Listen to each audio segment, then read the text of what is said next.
মাত্র 10 টাকার প্যাকেটে সুজি দিয়ে কোনো রকম ডিম ছাড়া কোনো রকম ঝামেলা ছাড়াই যে কেউ বানিয়ে নিতে পারবে এই কেকের রেসিপিটা।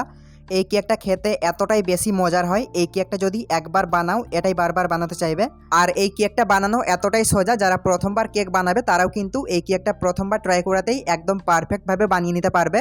কেক পারফেক্ট হওয়ার জন্য কিন্তু ভিডিওর মধ্যে অনেক অনেক টিপস রয়েছে, তো পুরো ভিডিওটা দেখার অনুরোধ রইল, তাহলে সব কিছু ভালো করে বুঝতে পারবে। তো চলো দেখে নেওয়া যাক আজকের রেসিপিটা। তো কেকটা বানাবার জন্য প্রথমে একটা মিক্সিং বোল নিয়ে নিয়েছি। তো এখন দিয়ে দিচ্ছি এর মধ্যে হাফ কাপ, আর হাফ কাপের অর্ধেক দিয়ে দিচ্ছি চিনি। মানে চিনিটা কিন্তু এখানে কেক বানাবার জন্য যে যা স্বাদ মতো দিয়ে দিতে পারো। আর যদি বেশি মিষ্টি খেতে পছন্দ করো সেই ক্ষেত্রে কিন্তু চিনির পরিমাণটা বাড়িয়েও দেওয়া যাবে। তো এখন দিয়ে দিচ্ছি এর মধ্যে 1/4 কাপ সাদা তেল, মানে এখানে 1 কাপের 4 ভাগের 1 ভাগ রয়েছে। আর কেক বানানোর জন্য কিন্তু অবশ্যই যে কোনো সাদা তেল নিতে হবে, কোনো রকম কিন্তু সরষের তেল নেওয়া যাবে না।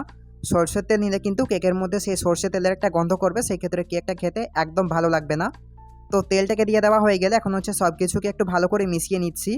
আর চাইলে কিন্তু যদি তোমাদের ঝামেলা মনে হয় এই চিনিটাকে গলিয়ে নিতে, তাহলে কিন্তু একটু মিক্সির মধ্যে গুঁড়ো করে নিতে পারো, তাহলে অনেকটা সহজ হয়ে যাবে। তো সব কিছু ভালো করে মিশিয়ে নেওয়া হয়ে গেলে দিয়ে দিচ্ছি এর মধ্যে দুধ। আমি কিন্তু এখানে হাফ কাপ করে দুইবারে 1 কাপ দুধ দিয়েছি। আর এই দুধ কিন্তু আগের থেকে জাল করে তারপর ভালো করে ঠান্ডা করে নিয়েছি। এখন কিন্তু এই দুধটা কোনোরকম গরম নেই কিংবা কোনোরকম ঠান্ডাও নেই, ঠিক রুম টেম্পারেচারে রয়েছে। তো 1 কাপ দুধ দিয়ে দিয়েছি। এখন সব কিছুকে আবারও ভালো করে মিশিয়ে নিতে হবে। এটাকে এখন ততক্ষণ পর্যন্ত মেশাতে হবে যতক্ষণ না পর্যন্ত এর মধ্যে দেওয়া যে চিনিটা, সেই চিনিটা পুরোপুরি গলে যাচ্ছে। আর তোমাদের কাছে যদি কেক বানানোর জন্য কোনো রকম মেজারমেন্ট কাপ না থাকে, সেই ক্ষেত্রে কিন্তু যে কোনো ছোটো বাটি অথবা যে কোনো ঘরে থাকা ছোট গ্লাস মেপে এই কেকের উপকরণগুলো নিয়ে নিতে হবে। কারণ কেকের মাপ যদি ঠিক না হয়, মানে কেক বানানোর জন্য কেকের উপকরণের মাপ যদি ঠিক না হয়, সেই ক্ষেত্রে কিন্তু কেক কখনোই পারফেক্ট হবে না। তো যে কোনো কিছুর মাপ করে কিন্তু উপকরণগুলো নিয়ে নিতে হবে। তো 2 থেকে 3 মিনিট একটু ভালো করে এটাকে ফেটিয়ে নিয়ে এর মধ্যে দেওয়া যে চিনিটা, সেই চিনিটা ভালো করে গলিয়ে নিয়েছি। তো এখন এর মধ্যে দিয়ে দেবো সুজি। আমি এখানে 1 কাপ সুজি নিয়েছি। আর এই সুজিটা একটু মিহিদানার ছিল, যদি মোটা দানার সুজি হয় সেই ক্ষেত্রে কিন্তু এটাকে একটু ভালো করে মিক্সিতে গুঁড়ো করে নেবে, তাহলে কেকটা খেতে অনেকটা বেশি ভালো লাগবে। তো হাফ কাপ করে সুজিটা আমি দুইবারে 1 কাপ দিয়েছি। আর এইখানে কিন্তু কেকটা বানাবার জন্য আমি 10 টাকার একটা প্যাকেটে সুজি নিয়েছি। এই সুজিটা কিন্তু একটু রয়ে গিয়েছে, মানে পুরোটা কিন্তু লাগেনি। তোমরা যদি যে কোনো বাটি অথবা যে কোনো গ্লাসের মাপ করে উপকরণটা নাও, সেই ক্ষেত্রে কিন্তু সেই বাটির মাপ করে কিন্তু সুজিটা নিতে হবে। একবারে কিন্তু পুরো সুজিটা ঢেলে দেওয়া যাবে না, সেই ক্ষেত্রে কিন্তু কেক পারফেক্ট হবে না। তো 1 কাপ সুজি দিয়ে দেওয়া হয়ে গেলে এখন সব কিছুকে একটু ভালো করে ফেটিয়ে নিতে হবে।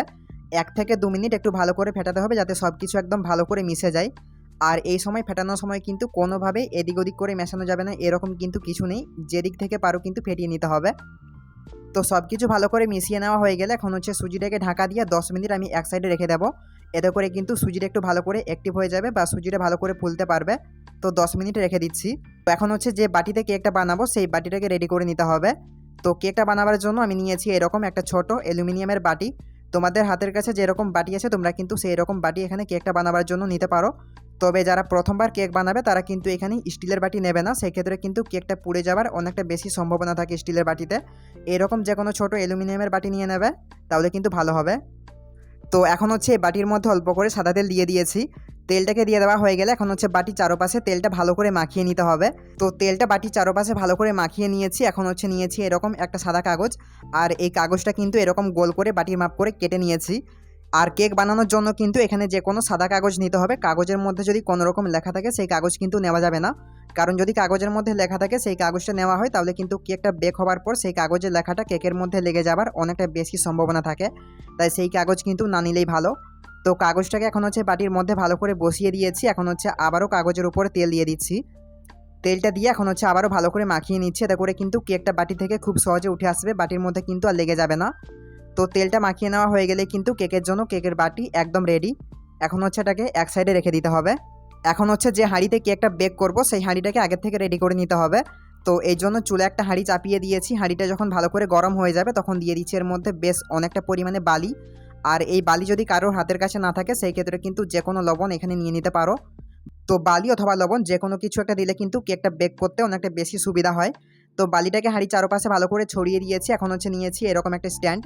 এই স্ট্যান্ডটাকে এখন হাঁড়ির মধ্যে বসিয়ে দিচ্ছি। আর স্ট্যান্ড যদি না থাকে সেই ক্ষেত্রে কিন্তু যে কোনো ছোটো একটা স্টিলের বাটি এর মধ্যে উল্টো করে বসিয়ে দিতে হবে।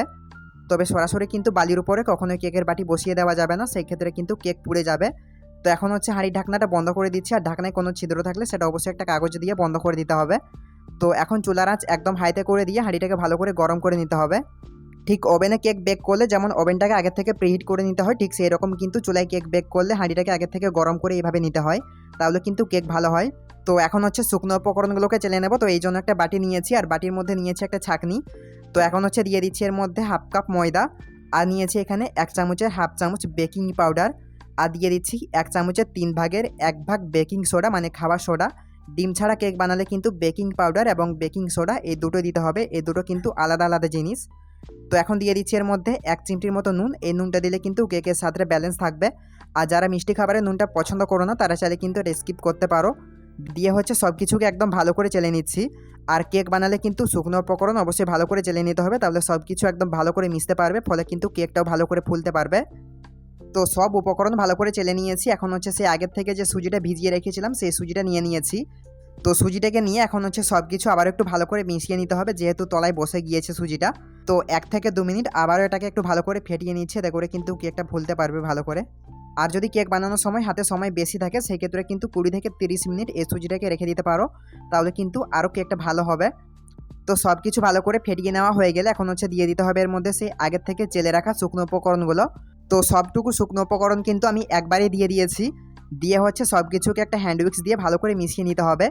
আর এই শুকনো উপকরণ মেশানোর সময় কিন্তু এই কেকের ব্যাটারটা একদিক থেকে ফেটাতে হবে, যে কোনো একদিক থেকে, কোনোভাবেই কিন্তু এদিক ওদিক করে কেকের ব্যাটার ফেটানো যাবে না।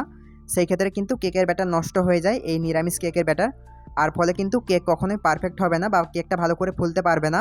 তাই কিন্তু একদিক থেকে ঘুরিয়ে এটাকে মিশিয়ে নিতে হবে, আর একটু সময় নিয়ে ভালো করে মেশাতে হবে।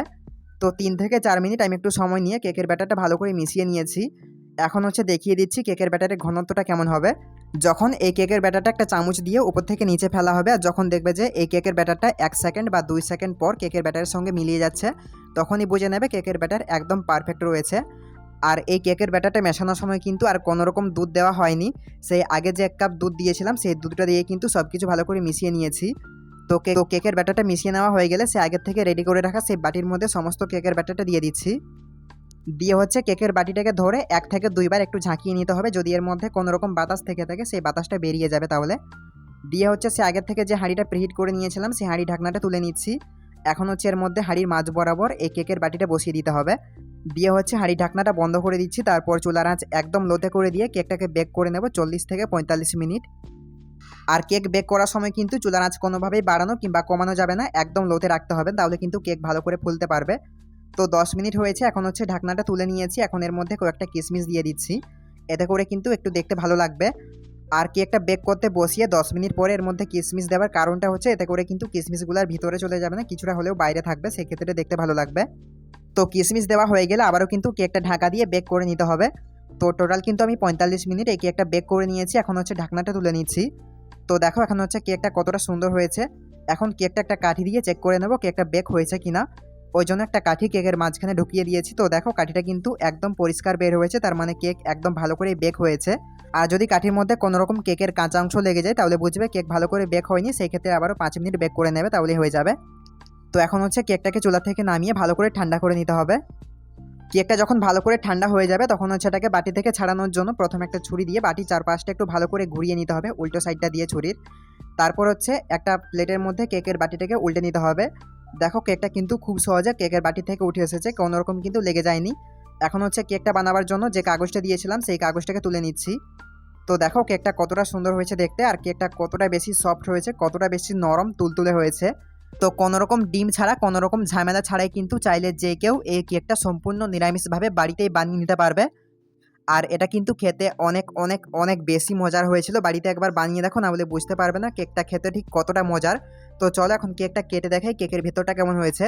কেকটা বাইরে থেকে দেখতে যতটা সুন্দর, কেকের ভেতরটা কিন্তু ঠিক ততটাই জালিদার হয়েছে, আর কেকটা কিন্তু অনেক অনেক বেশি নরম। তো একবার অবশ্যই বাড়িতে বানিয়ে দেখো। আর আজকের ভিডিওটা কেমন লাগলো জানিও, ভালো লাগলে কিন্তু বেশি বেশি করে শেয়ার করে দিও, আর প্লিজ চ্যানেলটা সাবস্ক্রাইব করে নিও।